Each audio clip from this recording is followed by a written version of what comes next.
Hello, xin chào tất cả mọi người đã trở lại với kênh Rúp Đăng Gia.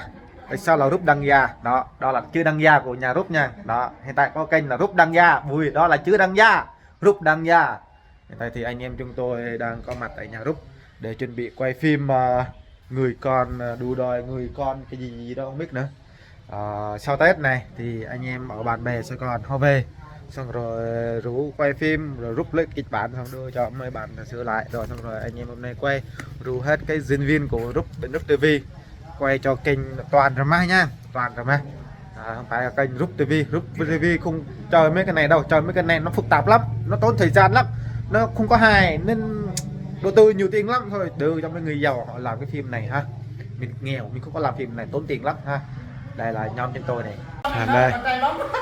Đây anh em chúng tôi đang có mặt tại nhà Rúp đang uống trà vậy thôi, mới tới nhưng không kịp chuẩn bị máy móc anh em chúng tôi. Đây là máy móc. Này chúng tôi sẽ quay hai máy đây với cái máy này. Đây là máy chính nè. Đây là máy chính này. Đây đang rất là lộn xộn luôn. Đây, anh bạn sẽ quay. Đây là chắc các bạn cũng không có lại gì ha. Đây là Ram, từng rất là hot ở Facebook, chưa hot ở YouTube đâu, đang đến TikTok rồi.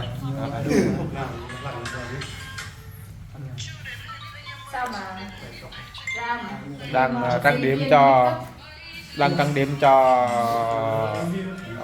siêu hot các bạn. Đây là hòn cùng nói rất là ở YouTube mà giờ đang đóng học sinh già rồi không làm học sinh đó, đang bôi phấn cho nó đẹp trai một tí để cái đam mê. chắc bôi sơ sơ thôi, tại vì cổ nó hơi lệch tông. Hôm nay Ram sẽ làm mẹ thằng Ngọc, xong rồi Tài sẽ làm bố. Cái phim này là phim tâm lý gia đình. Sau Tết anh em chúng tôi làm xong rồi là thứ tư là họ sẽ về lại Sài Gòn để lập nghiệp rồi, lập nghiệp năm mới 2025. Anh em chúng tôi ở lại trong làng làm ruộng làm rẫy. Cũng có là lập nghiệp luôn. Anh em chúng tôi được cái công việc này, anh em chúng tôi sẽ làm bằng cái sự đam mê thôi, thích làm, muốn đam mê. Bởi vì anh em chúng tôi nghĩ rằng người Gia Rai anh em chúng tôi không có phải phim để làm ra phim, chính là người Gia Rai của mình đóng diễn viên này, làm diễn viên này, tự người Gia Rai mình sản xuất ra, up lên chia sẻ cho tất cả mọi người xem. Mà nếu mà anh em chúng tôi không có làm một năm một cái phim thì cứ ai làm cho chúng tôi xem nữa, ai là những người sẽ sản xuất cho chúng tôi nữa. Nên hiện tại anh em chúng tôi cố gắng bỏ ra số tiền, với anh em chúng tôi nó có một cái số tiền rất là lớn, bởi vì phải trả công anh em diễn viên, rồi 1-2 ngày quay phim, rồi hậu kỳ này kia, bỏ ra thời gian cũng rất là nhiều. Nên để chia sẻ lên mọi người xem tất cả mọi phim anh em chúng tôi sẽ làm cho tất cả dân buôn làng xem. Hy vọng trong thời gian sắp tới anh em chúng tôi có thể nhiều kịch bản và cố gắng và có kinh tế làm ra nhiều phim hơn. Đó là nhờ sự đóng góp của tất cả mọi người ủng hộ xem và like share tất cả video anh em chúng tôi sản xuất ra.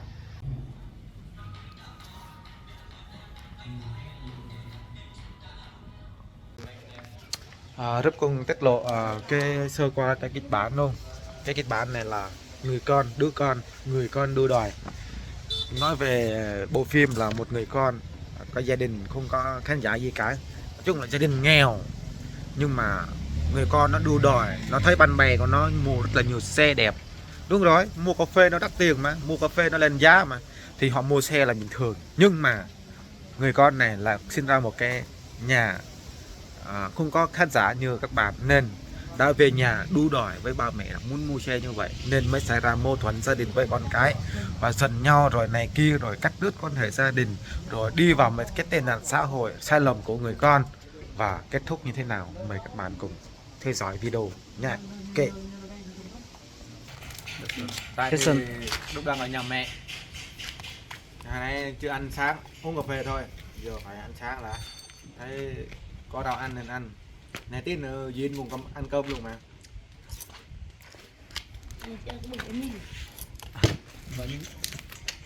Này nhà quá không cho ăn, giờ ăn nhà mẹ.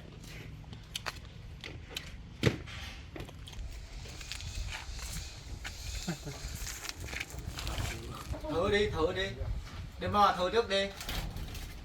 giờ này cho con một shot nào hết sắp hết giờ rồi.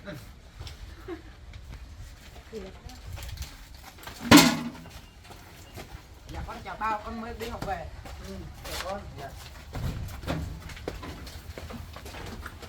Dạ con chào mẹ, con mới đi học về. Ủa, con về rồi hả? Dạ dạ. Thay đồ rồi đi ăn cơm đi con. Dạ, Chị dạ. múc cái này xong rồi. Dạ con chào ba, con mới đi học về. Dạ con chào mẹ, con mới đi học về. Ủa, con về rồi hả? Dạ dạ. Vào nhà đi thay đồ ăn cơm con. Dạ. Được không? Chắc phải thêm một lần nữa. Một lần nữa hả? Ok. Lúc đấy Như vậy còn làm này họ. ok, vậy được rồi. Được chưa? Bác từ Rớt dép luôn.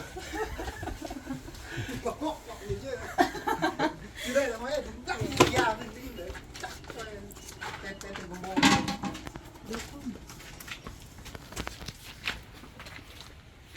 Đâu? Tối quá. cái đi tin lại thôi. Mất chưa? 10 mình Cun nào? Nhất, về bên nào? Thọt nó mình làm họ không có xây ấy, mình vào bây giờ ai đâu. lừa đảo là ngon tay đảo. Ui, góc này siêu quá hả? Ôi đi kỳ đó, khúc đầu lên giờ chưa. Anh mời nó vào đó. Anh mời cho con bộ đi con. Phúc đây lại đưa mic cho Phúc đi. Đưa mic tại vì khi chưa có thoại. 3, 2, 1 quay. Cứ ăn này, cứ ăn bình thường. Món này ngon này Phúc ơi. Ăn món này con ngon lớn nha. Có tao không nè. Giỏi. Rồi có điện thoại nè. Điện thoại đâu rồi?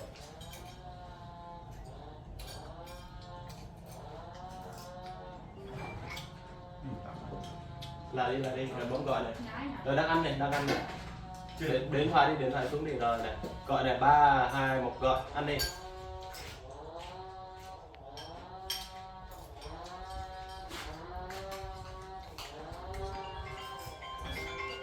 Dạ mẹ ơi, con nghe điện thoại.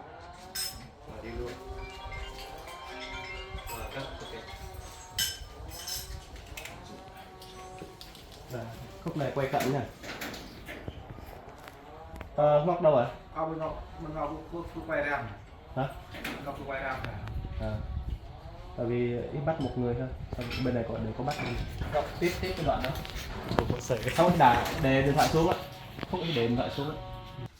Ba mẹ ăn cơm nhé. Con ra ngoài gặp bạn con đã. Ủa, con đi con. Ngồi xuống ăn hết đấy. Dạ con ăn no rồi. Vậy thôi con đi đi con. Dạ. Đi cẩn thận nha. Dạ. Ông ăn đi ông. Rồi, được rồi. Ok chưa? Ông ăn chứ nữa đâu ông.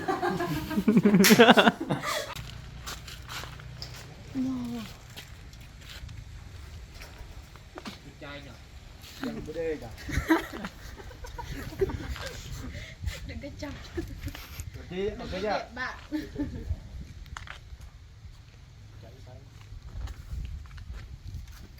Rồi ok, sáng nhận. Rồi đi ra đấy cái này alo Rồi sao nó cái bán đâu? lấy cái bán tay đọc cùng. Tôi nói Ngó qua sau thấy xe mới giống như lại xong cái điện thoại con kia. Hôm nay mới mua xe mới hả? Đó, xong vô mới thoại. Rồi mới mua xe tháng này nó mới ra tao mua luôn á. Là mới mua tao quất luôn cũng được. Nó sao trẻ trẻ đi các bạn lại được. Cốc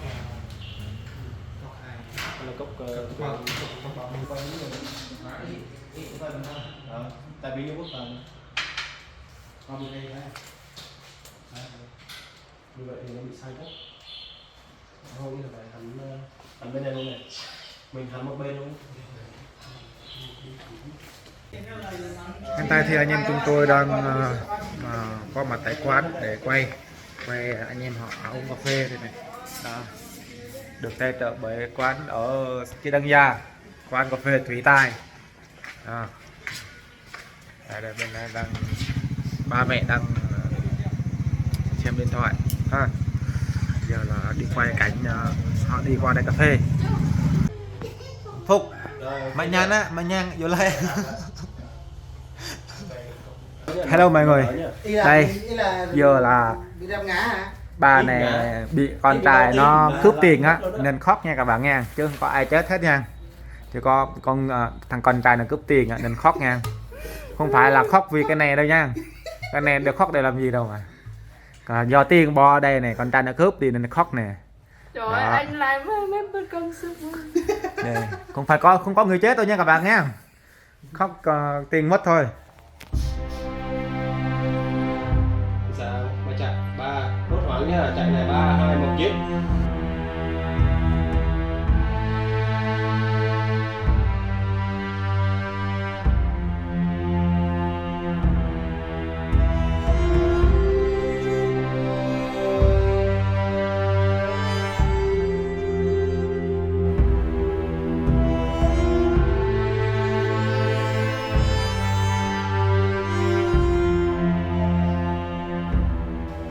Có chuyện như vậy mày nó Con trai mình lấy tiền đúng không? cái gì? Tiền mình để dành cho mình. Đúng rồi, cái thằng mất dạy đi trời đất. Mày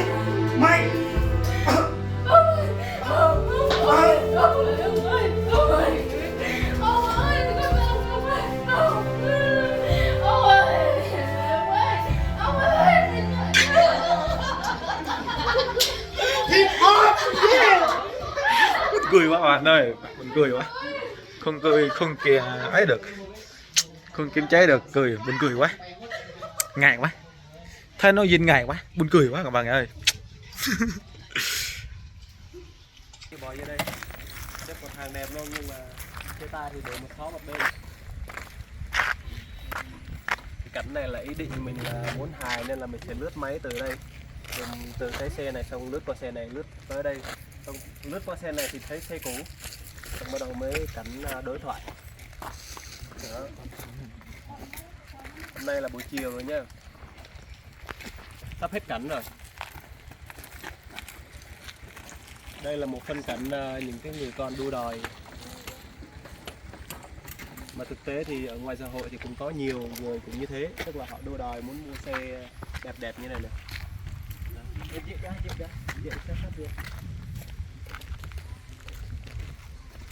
Mới khóc xong bây giờ đi quay vlog cho người ta.